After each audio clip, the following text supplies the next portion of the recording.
Welcome back to Whence Came You, a Freemasonic podcast featuring research papers and discussions related to Freemasonry. This is episode 161, News. So in the news, I just want to say really sorry guys about last week's short episode. We had some difficulties in my family and just people getting sick and stuff, and it was a bummer. And I got all of your messages just, wishing for well-being and prayers and all that. And I just want to say thanks to everybody. They were well received. Everybody's on the mend, so I really appreciate it. And also, right off the top, I wanted to mention an event that's happening in Pennsylvania area, particularly the east side. And even if you're in New Jersey or some parts of New York, you might be able to make the trip. I will just read you the correspondence. It's actually from Honesdale Lodge in Pennsylvania. It's a great lodge, and they have a great charity. And Brother Clinton Langford is the man behind the push for this event. So he sent out a letter, and I wouldn't be reading this if it really wasn't a great cause. It says, "Greetings from Honesdale Lodge. Honesdale Lodge is honored to announce its inaugural fall formal, an event created to benefit local charities. As the principal tenets of Freemasonry are faith, hope, and charity, Masons believe strongly in the necessity of being a positive force in our local community. This year's event will take place at the Inn at Woodlock, and all proceeds will benefit Marley's mission. We are calling on the members of our humble lodge and local business owners to make this event a success. The goal for the evening is to raise $5,000 for the charity. In order to make the event a success, we are asking local merchants to donate goods or a gift certificate from their business. These donations will be given away as door prizes to the attending guests. Your generosity will not only provide advertisement for your establishment, it will greatly aid our effort to sell tickets. The event will take place on November 8th at 6 p.m. The cost of the ticket is $60, of which $30 will be tax-deductible charitable donation. The remaining $30 will cover the cost of dining and entertainment for the evening. More information on Marley's Mission can be found at www.marleysmission.com. Any questions about the event? The contact for donations and tickets is Brother Clinton Langford. Please assist us in our effort to better our community by making this event a monumental success." Again, that's from Honesdale Lodge, number 218 F&AM of Pennsylvania. The event is going to be really cool. I've had the pleasure of being at Honesdale Lodge. It's an excellent lodge. I've met Clinton Langford. He's a wonderful brother, along with Brother Brian Evichin and so many great guys out there. They're all very much behind this charity. Please check out marleysmission.com and check out Honesdale Lodge's Facebook page. I'll have a link to it in the show notes so you can get in contact with Brother Clinton Langford, or if you're on our Facebook page, I did share the PDF and he's got his phone number on that also, so you can check it out. Give him a call if you want to help out. So I hope you guys watched the TMR last week. It's pretty awesome. They had the topic of the Illuminati. They had a special guy on there who basically wrote a book about it, and it was a great success of an episode. It went for over an hour, and I just finished putting all the episodes up on iTunes, so if you like to listen to the Masonic Roundtable, they are totally up to date on iTunes. So check that out also. But before we jump into the paper for the week, if you listened last week, we read a paper which talked about science behind one of the working tools, the 24-inch gauge,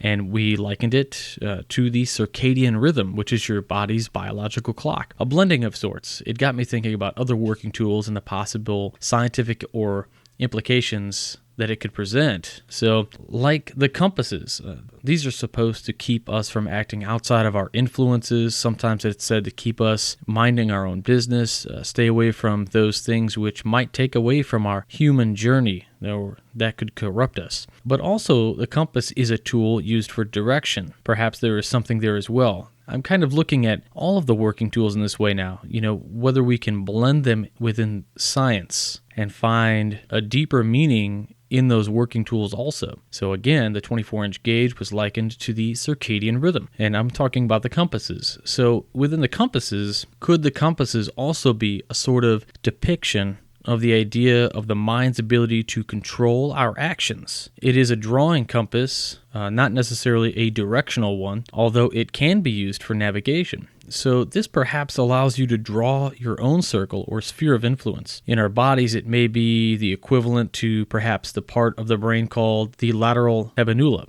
which is one of the smallest parts of the brain, which may play a crucial role in making cost-benefit decisions or decision-making.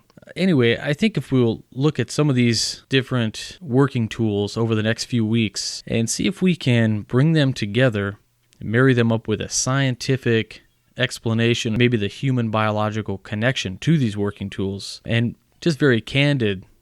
Just talking about this isn't from a paper or anything, so we can be free to discuss. And I'd like to invite you guys all to let me know what you think on Facebook. Let's talk about the working tools a little bit. Let's talk about their biological human counterpart, if there is one. Or maybe I'm just going a little bit too deep. Anyway, again, I think we'll look at some of these over the next few weeks. And in the meantime, stop by the social media pages and let's continue the conversation. On to the paper for the week. It's a bit deep, so I hope you drank your coffee or took your Alpha Brain or just are plain ready for some deep information. This piece is called The Mystery Degrees by Leslie M. Scott, 33rd degree, Sovereign Grand Inspector General in Oregon. It was an address before the Multnomah Council of Kadash at Portland, Oregon. The New Age, August 1946. Old as philosophy is the phrase, quote unquote, to know is to live. We find that thought in the ancient mysteries running back thousands of years. To know, said the sages of antiquity, is to believe in the unity of God, to purify the soul, to prepare for the future life, and to do our duty to our fellow man. So said Zarathustra, Socrates, and the man of Nazareth. The authors of Jewish and Christian scriptures, the authors of Masonic doctrine, the thinkers and reformers of every age, and Albert Pike, the formulator of the Scottish Rite. To know is to live. Men seek to know so that they may live wiser, better, and happier. Seek and ye shall find. Luke 11:9. The phrase live and learn is a cynical reversal of words. Better for spiritual and material progress is first to learn so that one may thereafter live and quote-unquote keep himself unspotted from the world. James 1:27.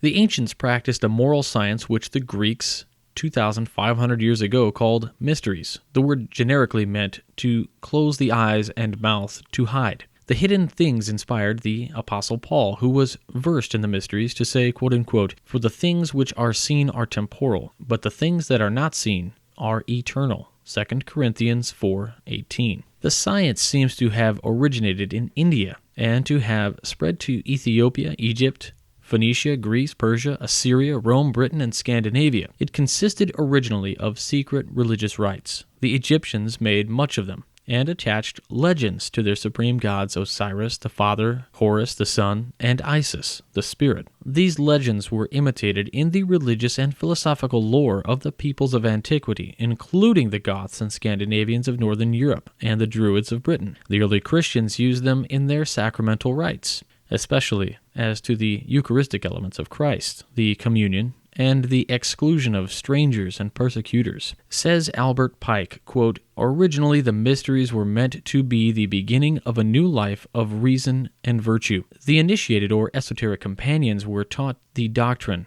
of the one supreme God, the theory of death and eternity, the hidden mysteries of nature, the prospect of the ultimate restoration of the soul to that state of perfection from which it has fallen, its immortality, and the states of reward and punishment after death. The uninitiated were deemed profane, unworthy of public employment or private confidence, sometimes prescribed as atheists, and certain of everlasting punishment beyond the grave. The veil of secrecy was impenetrable, sealed by oaths and penalties, the most tremendous and appalling. It was by initiation only that a knowledge of hieroglyphics, Egyptian, could be obtained with which the walls, columns, and ceilings of the temples were decorated. The ceremonies were performed at dead of night, with every appliance that could alarm and excite the candidate. The early Christians taught by the founder of the religion, but in greater perfection, those primitive truths that from the Egyptians had passed to the Jews and been preserved among the latter by the Essenes, received also the institution of the mysteries, adopted as their object the building of the symbolic temple, preserving the old scriptures of the Jews as their sacred book and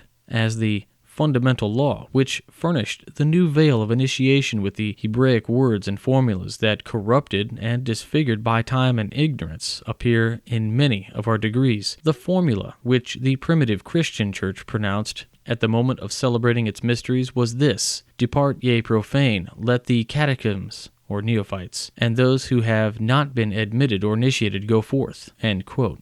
The unity of design of the mysteries of all lands show their common origin. They contain secret knowledge and rites of secret worship. At first religious, they became political and promotive of caste, and degenerated into charlatanry. They were imitated in public pageants. The Rose Festival of Portland uses some of the imitations as its obligation of Rosaria. Likewise, the Mardi Gras of New Orleans. Such pageants were common in Eleusinian or Orphic Greece, but the real mysteries were exclusive and secretive to their devotees and initiates.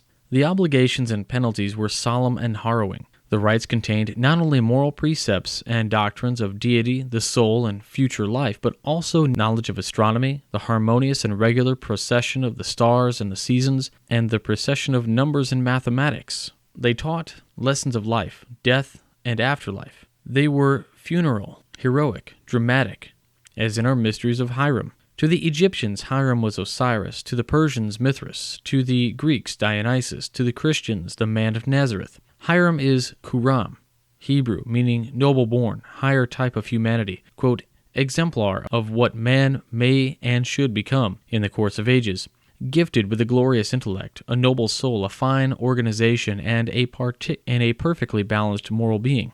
The possibility of the race made real, end quote.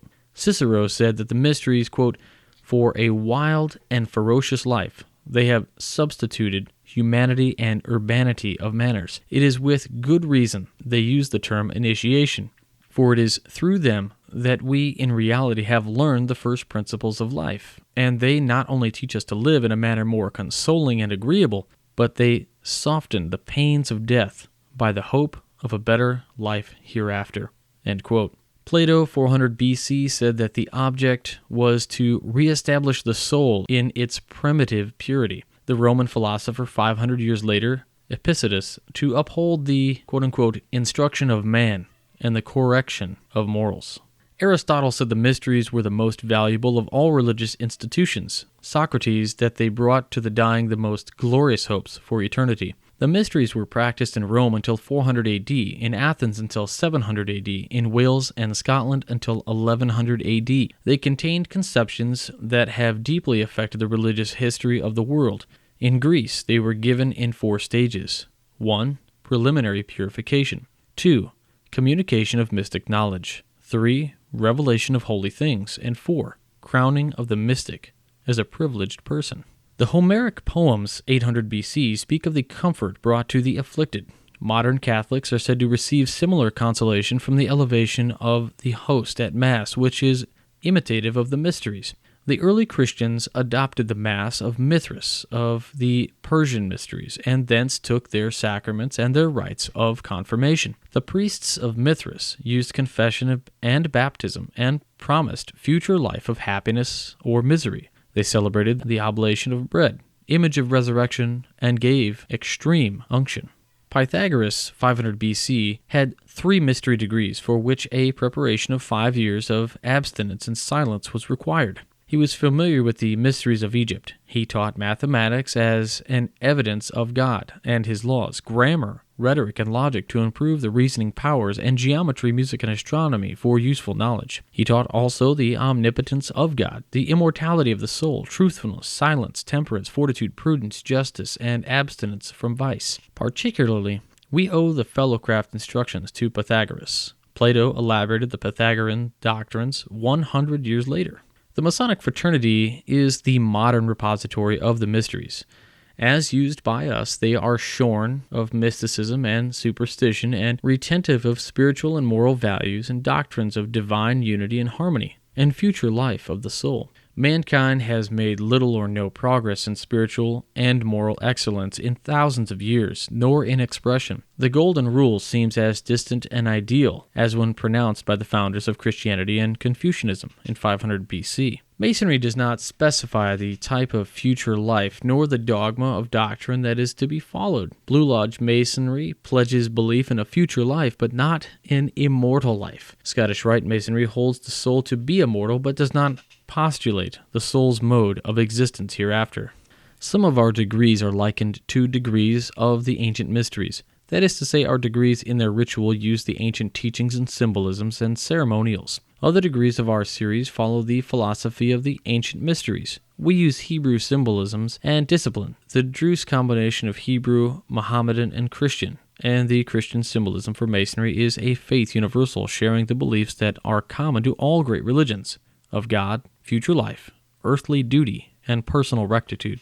The early Christians practiced 3 degrees based upon the ancient mysteries. Some of ours have a similar sequence and present the essence of Scottish Rite philosophy. Ancient astronomers saw symbols in the stars: the circle, triangle, square, parallelogram. The spring constellation of Taurus, the bull, ushered in the blazing star of Sirius, the 3 kinds of Orion, the 5 Hyades, and the 7 Pleiades, signifying the mystic numbers 1, 3, 5, and 7. The Nile began to rise, as our Columbia River does, in the springtime. Osiris returned with Taurus at the time of the vernal equinox to regenerate the world after being slain by a python 6 months before, in the constellation Scorpio, which is opposite Taurus in the sky. Masonic lodges have many astronomical symbols from the ancient mysteries. Churches have them also. The cross is an astronomical signal pointing 4 directions to the universe. The Bible makes many references to the stars. The mysteries have permeated the great religions and still live in them. The birth of Christ was heralded by the Star of the East. We are Knights of the Brazen Serpent because the serpent was an emblem of reason, faith, and repentance. The pharaohs wore the serpent emblem on their brow as a symbol of their piety in the mystery religion. Have we moderns found a better way of explaining the soul's origin and its advent to and departure from the body than the ancients had? Are the plain virtues better known now than then? One of our degrees may be likened to the master's degree and to the 3rd degree of the early Christians, to their degree of the faithful, in which their sacramental secrets were confined. Our degree uses Christian symbols and Christian forms of discipline and leads to the explanation of the world. In the final Masonic Trinity, God, the source of all, His thought conceiving the universe, His word uttering the thought and becoming the creator. The manifestation, the revelation of the word, is the universe: material, mental, spiritual. The triple dogma has long been known in the sanctuaries of the sages, and Masonry has other expressions of Trinity such as wisdom, strength, beauty, faith, hope, charity, liberty, equality, fraternity, also many references to other triads. The search for the Word has engaged the great minds of the ages. It is a search for the Logos, the nature and purpose of the divine plan for spiritual life and light, by which to guide in the pathway of truth. Philosophers have variously struggled to define the Word. To a Mason, the Word is a synonym of the true nature of God, of wisdom, intellect, of the soul, of the universe. It is the unuttered expression of being and life that are in the absolute. The search is an allegory of attempts to find the Word. In the allegory are represented the general ignorance of the nature and attributes of the true deity, the worship of other deities, and faulty ideas of the great architect. We say the Word once found was lost. That is part of the allegory. The writer of St. John Gospel says, quote, "In the beginning was the Word, and the Word was with God, and the Word was God." End quote. Men have contrived one substitute definition after another, and in this atomic age, they are finding new substitutes for their concepts. We say Masonry is a science of seeking and finding. We have been told that the substitute word of the Master's 3rd degree is Sanskrit, meaning the Holy Child, the Son of God. The formulators of Masonry were Christians to whom the true word was a synonym of Christ the Savior. We could go on and on with substitutes for the word, on which men have not been able to join, and from which they have passed, one after another, unsatisfied. Such is the climax of the mystery degrees of the Scottish Rite, paralleling the craft degrees and the Christian degrees, and signifying 3 steps or stages. 1. Material blindness, repentance, and light.